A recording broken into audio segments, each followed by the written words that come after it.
Magyarországért mozgalom parlamenti képviselője,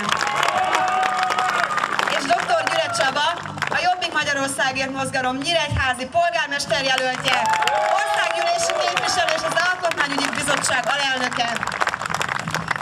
Tisztelettel megkérném dr. Morvai Krisztinát, hogy tartsa meg a rendezvény megnyitó beszédét. Köszönöm szépen, adjon az Isten! Nem véletlen, hogy ilyen sokan jöttünk, mert Nyíregyházának van egy nagyon sajátos varázsa, nagyon jó idejönni, mert itt nagyon sokan mosolyognak, és nem tudom, hogy a nyíregyháziak környékiek is érzik-e, tehát hogy egymásra is mosolyognak-e. De az ember itt jön, és nagyon-nagyon sok kedves emberrel találkozik, és nagyon feltöltődik. Gondolkoztam azon, hogy végül is ez egy a magánélet szférájába tartozó rendezvény, és ugyan politikus vagyok, de itt nem illik politikáról beszélni, hanem valamiféle magán jellegű dologról, hiszen ez egy családi nap.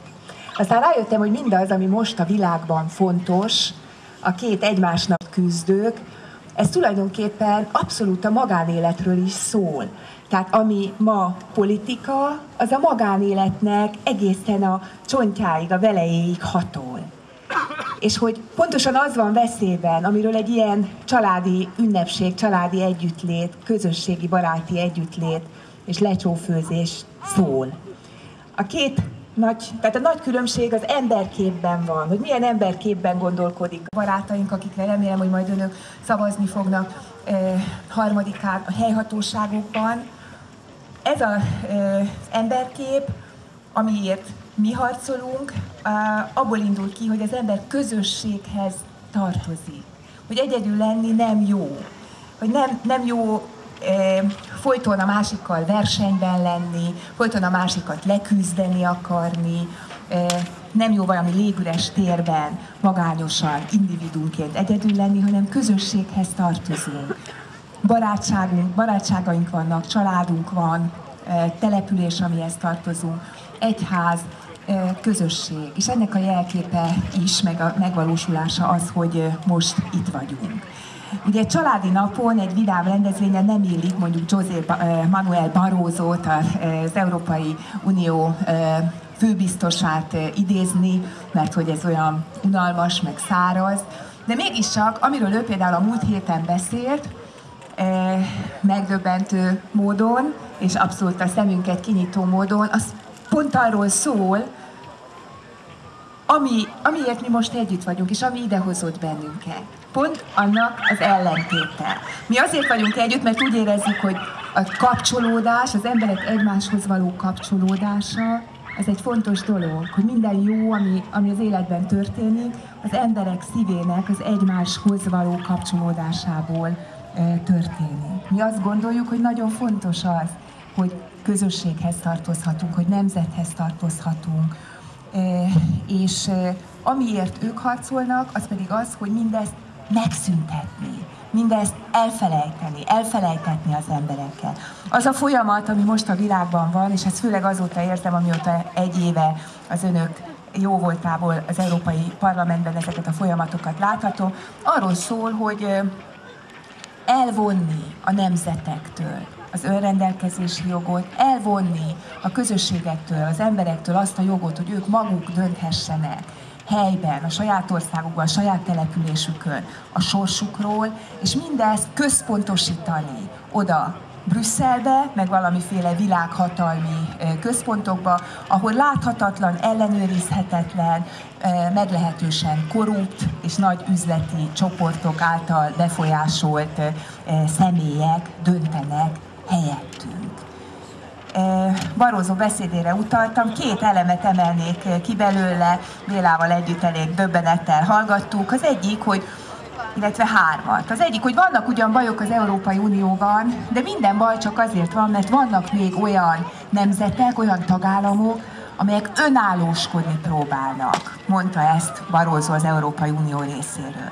Őket kell megbüntetni, őket kell megfegyelmezni, őket kell szankcionálni, mert nekünk, európaiaknak, mondták ők, egy hangon kell beszélnünk. Egy közös európai Egyesült Államokat kell létrehoznunk.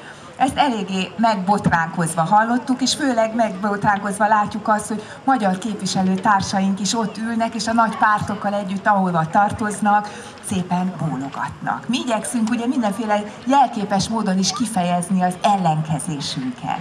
Például, amikor úgymond az Európai Unió himnuszát éneklik, azért az elég húzós, meg kell, hogy mondjam önöknek, mikor megnyitják az ülést, és akkor mindenki vigyázva merevedik, az a majdnem 800 képviselő, és könnyes szemmel hallgatja ugye az egyébként nagyon szép Beethoven 9. szimfóniát, amit úgy neveznek, hogy az Európai Unió himnusza.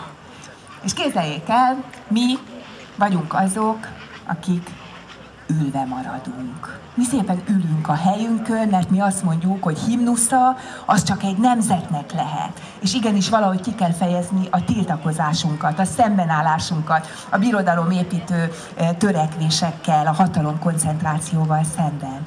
És amit újdonságként vezettünk be, és ezzel ötletet adtunk más nemzeti érzelmű társainknak is más országokból, igenis oda tesszük a magyar zászlót. Aki figyeli esetleg az európai parlamenti felszólalásainkat, talán már feltűnt, hogy a múlt hét óta, pontosan a Barroso bosszantó beszéde óta kitesszük a magyar zászlót, hogy éreztessük, hogy mi magyarok vagyunk, mi nem az Európai Egyesült Államok polgárai vagyunk, hanem magyar emberek.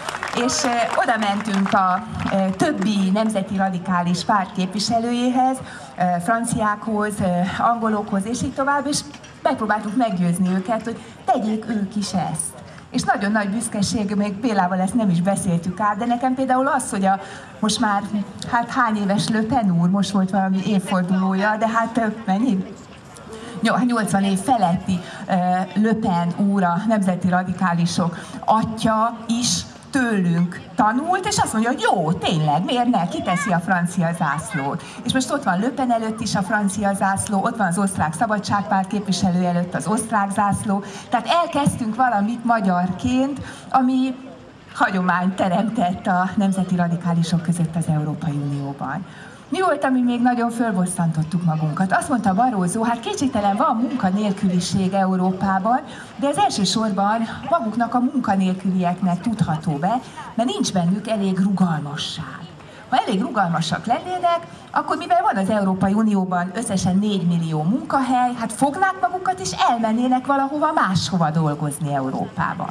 Például a magyar ember foghatja a sátorfáját, és ha nincs munkája, elmegy Angliába, vagy elmegy Írországba, mondják ők. És boldogan kihirdette Barroso úr, hogy már meg is van a recept, hogy mit kell csinálni, hogy ne legyen Európában munkanélküliség. Létrehoznak egy egységes monitorozó rendszert, amelyiken mindig meg lehet nézni, hogy hol van Európa másik végén munka. Érdekes módon azt gondolom, hogy ez nem jutott eszébe, hogy mondjuk az angol vagy az ír munkás jöjjön el Magyarországra, vagy mondjuk Romániába dolgozni. Tehát ez is a gyarmatosítás szellemiségére jellemző, hogy azt mondják, hogy mi fogjuk magunkat, és menjünk el. Menjünk, ahova akarunk. Valakire emlékeztet ez, nem? Hogy akinek nem tetszik, az fogja magát, és menjen el. Ugye? Mi ezt már hallottuk. És nagyon szomorú, hogy ezt a párhuzamot kell megélnünk, hogy Európában is ezt mondják nekünk. És ugye ez az egész világnézet, ez az egész ideológia, ez az egész politika, amit ők képviselnek, és ami ellen nekünk harcolnunk kell, és amiért én jobbikos lettem. Számomra a Jobbikban a legfontosabb az a politika, ami szembeszáll ezzel, hogy fogd magad és menjél el. Azt a fogalmat, hogy haza, felejtsd el. Ezek konzervatív fogalmak az ő szemükben, amit le kell vetkőzni, az odatartozást, a valakihez tartozást, a kapcsolódást. Ne legyen hazád, ne legyen családod, ne legyen közösséged, egyházad, baráti köröd.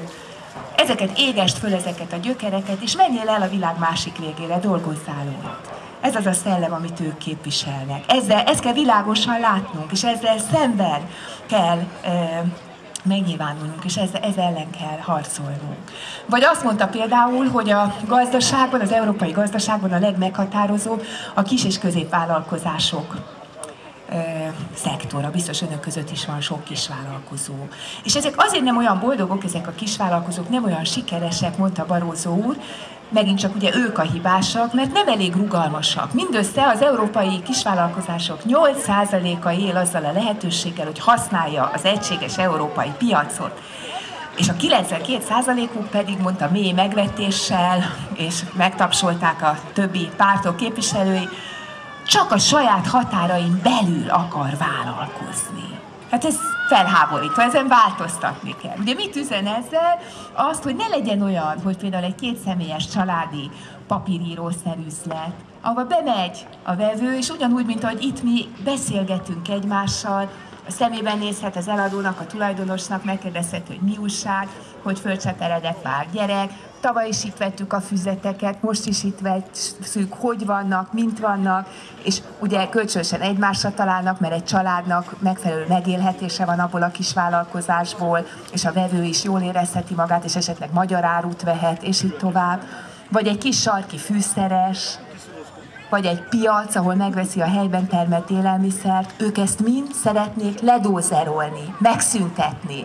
Legyen a kis ápizból multinacionális vállalkozás, a kis sarki fűszeresből nemzetközi, európai kereskedelem. Lássuk világosan, hogy az egész életünket akarják átalakítani, és amikor azt mondjuk, hogy a nemzeti függetlenségünket, a nemzeti önrendelkezésünket akarják feladatni velünk, akkor az életünk gyökereit akarják kitépni, a kapcsolódást akarják megszüntetni, a valakihez tartozás érzését.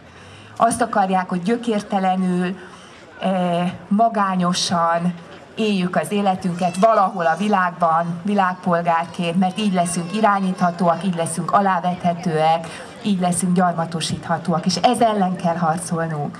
Ez a politikai rész, de ahogy mondom, ez szervesen összefügg a magánéleti részhez, vagy résszel, azzal, hogy őrizzük meg és becsüljük meg az egymáshoz kapcsolódás képességét, a közösséghez tartozás, a baráti körhöz, családhoz, településünkhöz való csatlakozás képességét, és ezért nagyon nagy öröm nekem, hogy itt lehetek ma, és köszönöm Magdinak és minden szervezőnek, hogy ezt a lehetőséget megadta, és hogy itt lehetünk önökkel, veletek együtt, szeretetben, és egymáshoz kapcsolódva, és magyarként. Isten óvja és vezesse Magyarországot, Isten áldjon benneteket, és érezzétek nagyon jól magatokat. Köszönöm szépen!